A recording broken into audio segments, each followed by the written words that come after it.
호르무즈 해협은 더 이상 원유 가격만 흔드는 좁은 바다가 아닙니다. 지금 이곳은 세계 경제의 숨통을 쥔 에너지 통로이면서 동시에 인터넷과 금융 데이터가 지나가는 보이지 않는 전장으로 변하고 있습니다. 많은 사람들은 여전히 유조선의 이동, 해상 봉쇄 가능성, 국제 유가의 급등만 바라보고 있습니다. 그러나 진짜 위험은 수면 위에 떠 있는 선박보다 훨씬 아래 어두운 해저에 숨어 있을 수 있습니다. 이란은 오래전부터 호르무즈 해협이라는 지리적 위치를 전략적 무기로 사용해 왔습니다. 이 좁은 해협을 통과하는 원유 물동량은 세계 에너지 시장에서 매우 중요한 비중을 차지합니다. 만약 이곳에서 긴장이 높아지면 뉴욕과 런던의 원유 선물 시장은 곧바로 반응하고 아시아의 정유사들은 운송 비용을 다시 계산하며 중동 산유국들은 수출 일정 전체를 조정해야 합니다. 호르무즈는 단순한 바닷길이 아니라 세계 경제가 매일 통과하는 거대한 압력 지점입니다. 하지만 이번 위기가 과거와 다른 이유는 이란이 압박할 수 있는 대상이 더 이상 석유에만 머물지 않는다는 점입니다. 국제사회가 유조선과 군함의 움직임에 시선을 빼앗긴 사이 해저에는 또 하나의 중요한 혈관이 놓여 있습니다. 바로 아시아, 유럽, 걸프 지역을 연결하는 해저 광 케이블입니다. 이 케이블들은 사람들이 스마트폰으로 메시지를 보내는 통로일 뿐 아니라 은행의 결제 정보, 기업의 클라우드 데이터, 국제 금융거래, 에너지 기업의 통신망이 오가는 핵심 인프라입니다. 현대 경제는 눈에 보이는 항구와 공장만으로 움직이지 않습니다. 데이터가 움직여야 돈이 움직이고, 돈이 움직여야 무역이 유지되며, 무역이 유지되어야 에너지 시장도 안정됩니다. 그렇기 때문에 호르무즈 해협 아래에 깔린 케이블은 단순한 통신선이 아닙니다. 그것은 세계 경제의 신경망에 가깝습니다. 만약 이 신경망이 위협받는다는 인식만 확산되어도 실제 물리적 피해가 발생하기 전부터 시장은 불안해질 수 있습니다. 이란이 최근 해저 케이블과 인터넷 통신망을 둘러싼 강경한 메시지를 내놓은 것으로 알려지자 서방의 안보 전문가들이 민감하게 반응한 이유도 바로 여기에 있습니다. 테헤란이 정말로 케이블을 공격하겠다는 뜻인지 아니면 협상력을 높이기 위한 정치적 압박인지 아직 단정할 수는 없습니다. 그러나 분명한 것은 이란이 호르무즈를 더 이상 원유 수송로로만 바라보지 않는다는 점입니다. 이란은 이 해협을 통해 에너지, 데이터, 금융, 군사 긴장을 한꺼번에 묶어 서방을 압박하려는 새로운 전략적 언어를 사용하고 있습니다. 과거의 호르무즈 위기는 주로 유가의 문제였습니다. 유조선이 멈추면 공급이 줄고, 공급이 줄면 가격이 오르며, 가격이 오르면 소비국들이 압박을 받는 구조였습니다. 그러나 지금의 호르무즈 위기는 훨씬 복잡합니다. 원유 시장의 불안은 여전히 중요하지만 그 위에 인터넷 통신과 금융거래라는 새로운 취약점이 겹쳐졌습니다. 세계 최대 기술 기업들과 금융기관들이 사용하는 데이터 흐름 일부가 이 지역과 연결되어 있다는 사실은 호르무즈를 단순한 중동의 분쟁 해역이 아니라 세계 디지털 경제의 약점으로 바꾸고 있습니다. 여기서 중요한 것은 실제 공격이 발생했는지 여부만이 아닙니다. 현대 시장은 때때로 실제 피해보다 가능성에 먼저 반응합니다. 한 국가가 해저 케이블을 협상카드로 언급하는 순간 보험사와 해운사, 통신기업, 금융기관은 최악의 시나리오를 계산하기 시작합니다.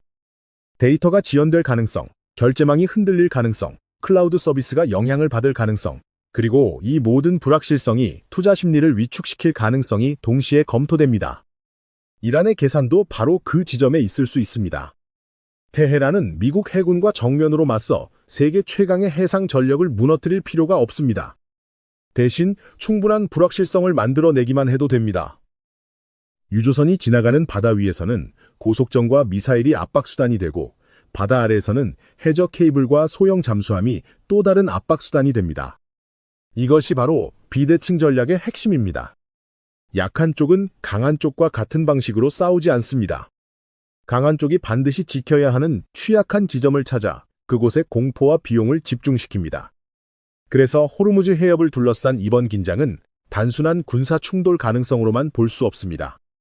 이것은 에너지 안보, 디지털 인프라, 금융 시스템, 중동 외교가 하나의 좁은 바다 위에서 충돌하는 복합 위기입니다. 선박 한 척이 멈추는 문제를 넘어 데이터 한 줄이 끊길 수 있다는 상상만으로도 세계는 긴장하기 시작합니다. 그리고 바로 그 불안이 이란에게는 협상 카드가 되고 미국과 동맹국들에게는 반드시 차단해야 할 전략적 위험이 됩니다. 따라서 지금 세계가 던져야 할 질문은 단순하지 않습니다. 이란은 정말로 해저 케이블을 위협할 능력과 의지를 가지고 있는가? 미국은 이 보이지 않는 해저 전장을 얼마나 정확하게 감시하고 있는가? 그리고 만약 다음 전쟁의 첫 신호가 미사일 발사가 아니라 바다 밑에서 사라지는 데이터 흐름이라면 세계 경제는 그 충격을 견딜 준비가 되어 있는가? 이 질문에 답하기 위해서는 이제 수면 위의 유조선이 아니라 수면 아래에서 움직이는 이란의 또 다른 무기를 봐야 합니다. 그 무기의 핵심에는 이란의 소형 잠수함 전력이 있습니다. 테헤란이 해저 케이블을 실제로 공격할 것인지 여부는 아직 단정할 수 없습니다. 그러나 이란이 호르무즈 해협 아래에 보이지 않는 공간을 전략적 압박 수단으로 바라보고 있다는 점은 분명합니다. 이곳은 깊고 넓은 대양이 아닙니다. 수심이 비교적 얕고 해상 교통이 복잡하며 각종 소음과 지형적 반사가 뒤섞이는 까다로운 환경입니다. 바로 이런 조건은 대형 핵잠수함보다 작고 조용하게 움직이는 소형 잠수함에게 오히려 유리하게 작용할 수 있습니다. 이란이 보유한 것으로 알려진 가디르급 소형 잠수함은 그런 목적에 맞춰 존재감을 키워왔습니다. 이 잠수함은 거대한 전투함을 정면에서 상대하기 위한 무기가 아닙니다. 크기는 작고 승조원도 많지 않으며 작전 범위 역시 대양을 누비는 서방의 핵잠수함과 비교할 수 없습니다. 그러나 호르무즈 같은 좁고 얕은 바다에서는 이야기가 달라집니다. 작다는 것은 약점이기도 하지만 동시에 숨기 쉽다는 뜻이기도 합니다. 그리고 이란이 원하는 것은 미국 해군을 완전히 격파하는 것이 아니라 미국과 동맹국들이 반드시 지켜야 하는 통로에 지속적인 불안을 심는 것입니다. 비대칭 전쟁의 논리는 바로 여기서 작동합니다. 이란은 항공모함 전단과 같은 방식으로 싸울 수 없습니다. 그러나 유조선이 지나가는 길목, 통신 케이블이 놓인 해저, 보험료와 운송 비용이 민감하게 반응하는 좁은 해역을 압박할 수는 있습니다. 실제 충돌이 일어나지 않더라도 잠수함이 어디에 있는지 알 수 없다는 불확실성만으로도 시장은 흔들립니다. 선박 운항사는 경로를 다시 검토하고 보험사는 위험 비용을 올리며 각국 정부는 혹시 모를 사고에 대비해 군사 자산을 추가 배치해야 합니다. 이 모든 과정이 결국 이란이 원하는 전략적 비용을 만들어냅니다. 가디르급 잠수함이 특히 주목받는 이유는 그것이 단순한 잠수 장비가 아니라 이란식 해상 압박 전략의 상징이기 때문입니다. 이란은 전통적인 해군력에서 미국을 따라잡기 어렵다는 사실을 잘 알고 있습니다. 그래서 더 작은 장비, 더 짧은 거리, 더 복잡한 지형, 더 예측하기 어려운 전술을 선택합니다.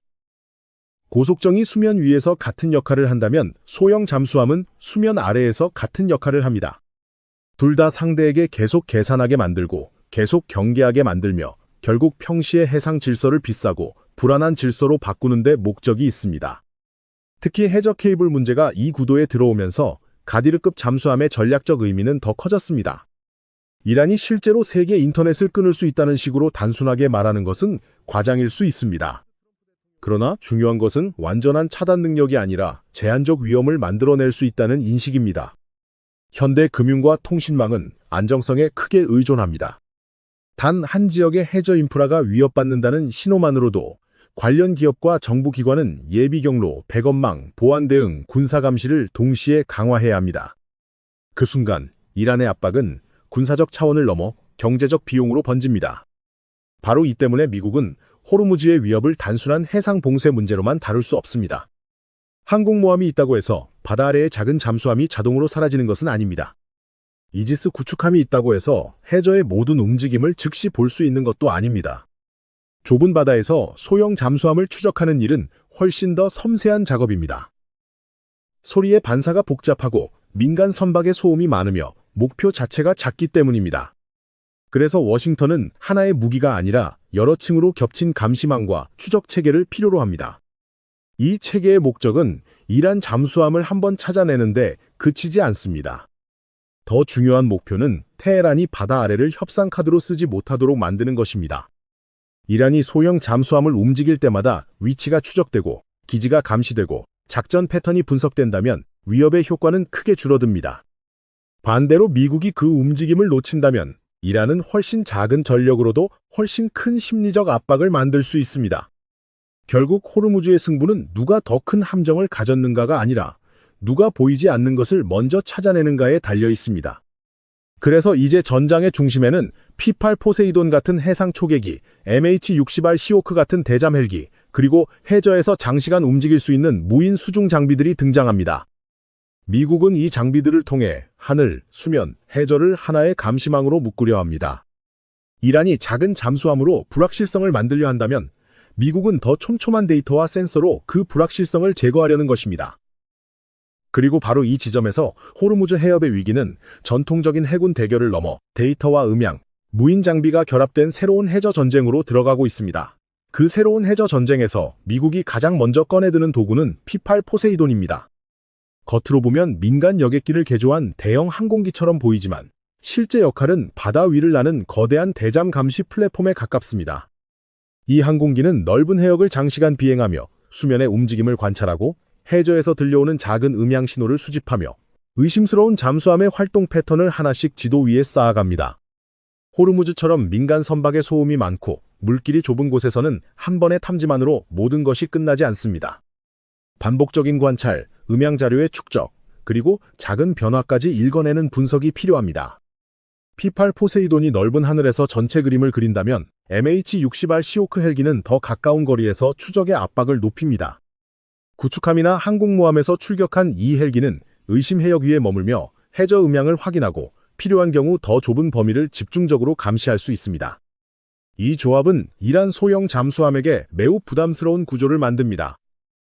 위에서는 초계기가 넓은 해역을 훑고 가까운 곳에서는 헬기가 압박하며 수면 아래에서는 각종 감시 장비가 움직임을 좁혀갑니다. 이란이 불확실성을 무기로 삼는다면 미국은 그 불확실성을 하나씩 숫자와 신호와 좌표로 바꾸려는 것입니다. 그러나 가장 중요한 변화는 무인 수중 장비의 등장입니다.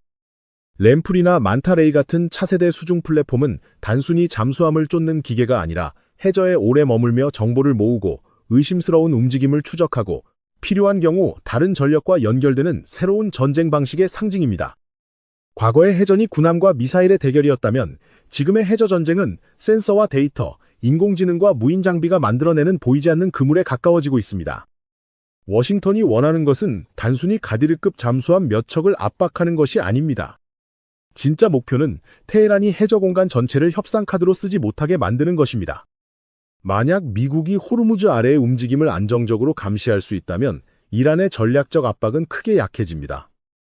잠수함이 기지를 떠나는 순간부터 추적되고 작전 경로가 분석되고 의심 지역이 빠르게 공유된다면 해저 케이블을 둘러싼 위협은 실제 능력보다 훨씬 작은 카드가 될 수 있습니다.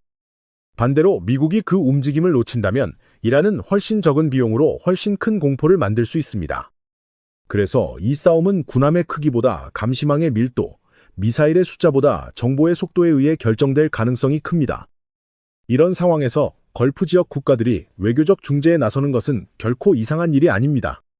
카타르, 사우디아라비아, 아랍에미리트 같은 국가들은 이 위기가 단순히 미국과 이란의 충돌로 끝나지 않는다는 사실을 잘 알고 있습니다. 호르무즈에서 전쟁이 터지면 가장 먼저 흔들리는 것은 국제 유가이지만 그 충격은 곧바로 항만, 보험, 금융, 항공, 통신, 투자 시장으로 번집니다. 걸프의 도시들은 에너지 수출로 성장했지만 동시에 글로벌 금융과 물류, 데이터 연결망 위에 서 있습니다. 그들에게 호르무즈의 불안정은 남의 전쟁이 아니라 자기 경제의 심장부를 겨누는 위협입니다. 도널드 트럼프와 워싱턴의 계산도 복잡합니다. 미국은 이란의 핵 문제를 양보할 수 없는 선으로 보고 있으며 동시에 호르무즈에서의 군사적 압박을 방치할 수도 없습니다. 그러나 즉각적인 대규모 충돌은 유가와 금융시장, 동맹국의 안보를 동시에 흔들 수 있습니다. 그래서 외교와 군사 준비가 동시에 진행됩니다. 한쪽에서는 협상의 문을 열어두고 다른 한쪽에서는 해상과 해저의 목표를 계속 감시합니다. 이것은 평화를 말하면서도 방아쇠에서 손을 완전히 떼지 않는 위험한 균형입니다. 결국 호르무즈 해협은 이제 단순한 해상 통로가 아닙니다. 이곳은 원유와 데이터, 핵 협상과 군사기술, 지역 외교와 세계 금융이 한 지점에서 충돌하는 압축된 전장입니다.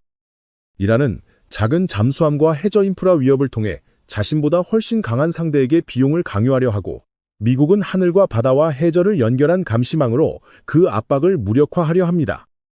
어느 쪽도 쉽게 물러서기 어렵고 어느 쪽도 작은 실수를 감당하기 어렵습니다.